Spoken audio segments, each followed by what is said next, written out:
Alors bonjour à tous et bonjour Stéphane, enfin rebonjour.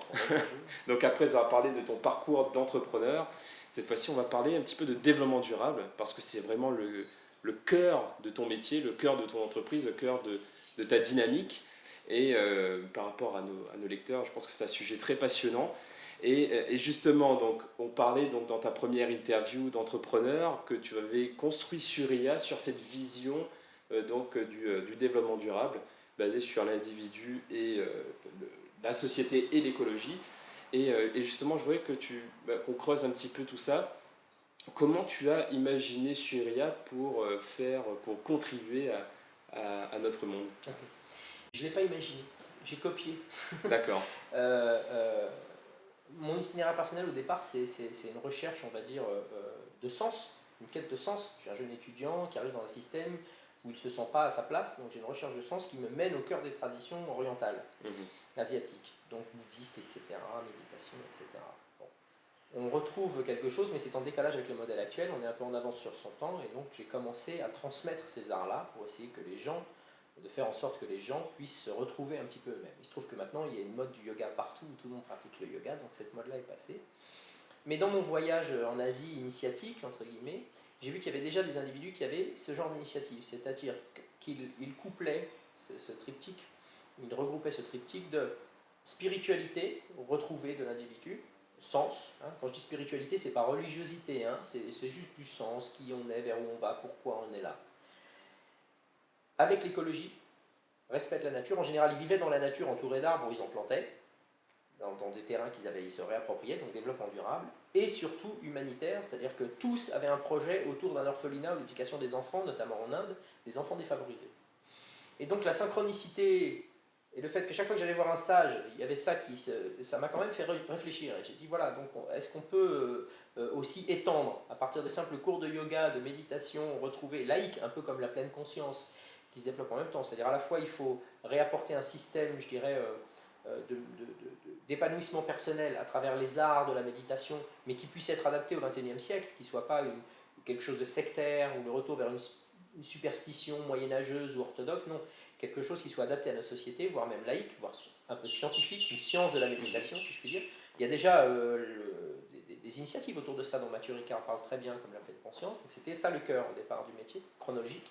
Et puis par extension, tous les gens qui me semblaient manifester une spiritualité, mais citoyenne, dont Pierre Rabhi, dont Nicolas Hulot, dont Tristan Lecomte, etc. Donc j'ai trouvé ça très inspirant parce que ça faisait le lien, et ça m'a fait comprendre à ce moment-là, ça faisait le lien qu'on pouvait faire plus, et que ça faisait aussi partie du schéma, c'est-à-dire se changer soi-même pour pouvoir changer le monde, et devenir le changement.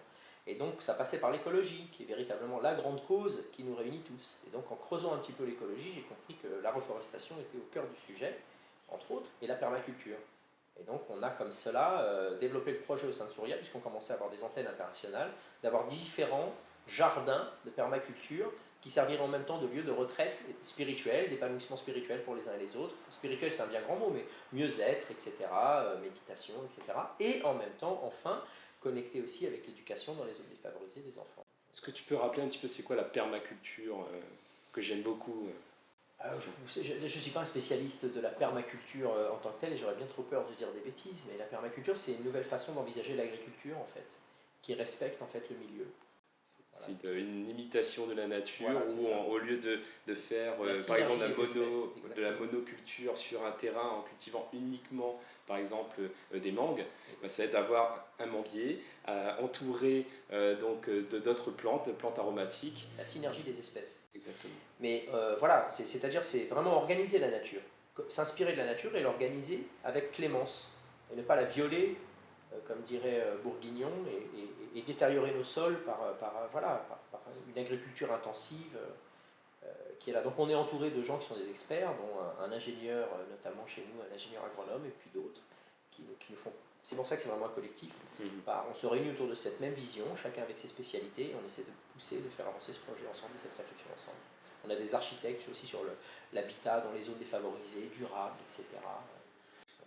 Et ces zones donc, de permaculture, il faut rappeler aussi, hein, ce n'est pas parce qu'on fait de la permaculture que ce n'est pas efficace. C'est-à-dire qu'il y a vraiment du vrai rendement, et en plus c'est bio, etc. Et puis après, ça peut s'introduire dans des cycles comme les AMAP, etc., qui permettent après se rapprocher de la ville. L'idée n'est pas de vivre en autarcie loin de la ville, dans son petit jardin, etc.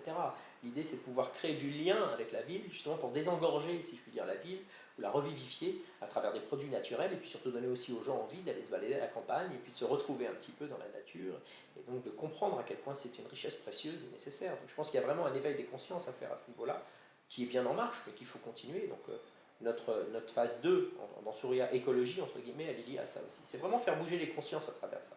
Est-ce que donc, cette partie donc, écologique, donc, tu l'as fait en Inde, au Mexique Inde, Mexique, Nigeria, Thaïlande. D'accord. Est-ce que tu penses que ça peut se faire en France aussi, ces Oui. jardins de permaculture? Oui, Par exemple, il y a un gros enjeu, par exemple pour les grandes villes de Paris, le jour où il n'y a plus de pétrole, Paris ne pourra plus être alimenté. Et comment on va faire pour s'alimenter justement? Est-ce que ce serait d'après toi une réponse? Alors, je pense que les scénarios cataclysmiques, effectivement, sont intéressants pour le style, pour l'exercice intellectuel, mais je pense bien qu'on aura une résilience et qu'on sera capable de réagir au mieux, et que déjà dans les grandes instances de notre gouvernement et les gens qui pensent, etc., il y a des scénarios de ces possibles-là et puis des options. Bon. Mais c'est clair que plus on anticipe et plus cette conscience, je dirais, écologique peut rentrer dans les pensées, on peut même, je dirais, se réapproprier la ville. Hein, il y a beaucoup de nouvelles méthodes maintenant aux États-Unis, on voit ça, et dans d'autres pays, où ils font en fait de l'agriculture, mais dans les villes. Hein, Sur les espaces publics, sur les toits, sur les balcons, etc. Donc il y a beaucoup de choses où c'est simplement notre rapport à la nature. Paysan, ça veut dire qu'il fait partie du paysage. Logiquement, donc c'est beau. Donc il nous faut nous réapproprier le paysage et comprendre qu'en fait l'homme est là pour sculpter la nature. Sachant que j'ai lu un livre très intéressant là-dessus, la paysannerie a quelque part plus ou moins disparu depuis la modernisation et la mécanisation de l'agriculture, et surtout l'agriculture extensive. Donc tu penses que la paysannerie pourrait revenir au goût du jour? J'espère. Je pense qu'avec des leaders d'opinion, comme notamment Pierre Rabhi, qui est au cœur de ce débat-là, et dont je suis un grand adepte, je trouve que c'est un homme d'une grande sagesse et qui a vécu ses idéaux, qui les vit profondément. Donc je pense que oui, là, ce sont vraiment les gens dans les traces de qui, humblement, on essaie de se placer. Hein. On n'a rien inventé, ce sont vraiment eux les leaders, si je puis dire, de ce genre de projet social. Quoi. Et donc nous, on trouve que c'est pertinent, donc on se met dans ce projet social. Collaboration entre la ville et la campagne, lien social retrouvé entre la ville et la campagne, autour du respect de la nature, de l'écologie. Et donc pour les gens qui vivent dans la ville, la valorisation de nos aliments, accepter de payer plus cher parce que c'est bio, c'est comment ça? Oui, aussi. Et en France, ça serait possible, bien sûr. Comme tu le disais, pour finir, on est d'ailleurs à la recherche en ce moment d'un terrain pour un projet comme ça, une éprouvette en France. Voilà. Ok.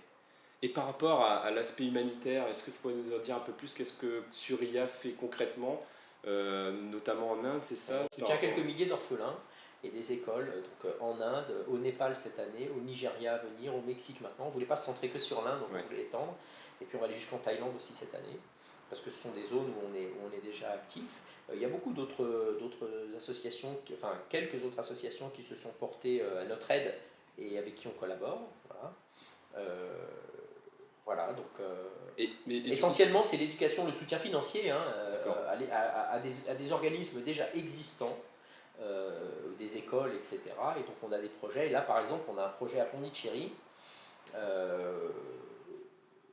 cette année, et c'est délicat parce que la plupart du temps, les gens qui viennent en Inde pour soutenir un orphelinat, etc., il y a une grosse institution à côté, soit catholique, soit il y a un maître de sagesse comme Ama qui est très connu. Et en général, ce sont des grands leaders d'opinion. Il est facile de récolter des donations parce qu'il y a quelqu'un au milieu qui est là, qui brille, et les Occidentaux viennent, se sentent valorisés par cette rencontre et donc deviennent généreux et aident les enfants. Bon. Il se trouve qu'à Pondichéry, on a un projet comme ça avec un petit orphelinat qui est soutenu par une seule femme italienne du bout de ses petits bras, et ce sont des enfants de sidéens. Il n'y a pas de grand maître autour, il n'y a plus de finances, il n'y a pas d'organisation internationale et personne n'en veut. Et donc c'est ce genre de projet-là justement qui nous touche et qu'on a envie de pouvoir aider. Donc voilà un petit peu ce qu'on fait. Et c'est quand même, on est obligé de choisir ses priorités dans l'humanitaire. Il y a l'accès à l'eau qui est très intéressant, donc ça sont des projets dans le futur. Il y a une compagnie avec laquelle on est en train de travailler sur ces projets-là qui s'appelle Elmatec, qui est à Annecy, une compagnie française de talent aussi voilà. Et donc tout ce qui est l'accès à l'eau et les centres de dialyse par exemple, etc., dans les hôpitaux en Afrique ou ailleurs, on a des projets autour de ça. Mais essentiellement notre priorité pour l'instant c'est l'éducation des enfants, parce que c'est eux qui pourront reprendre en main leur destin, leur pays, etc.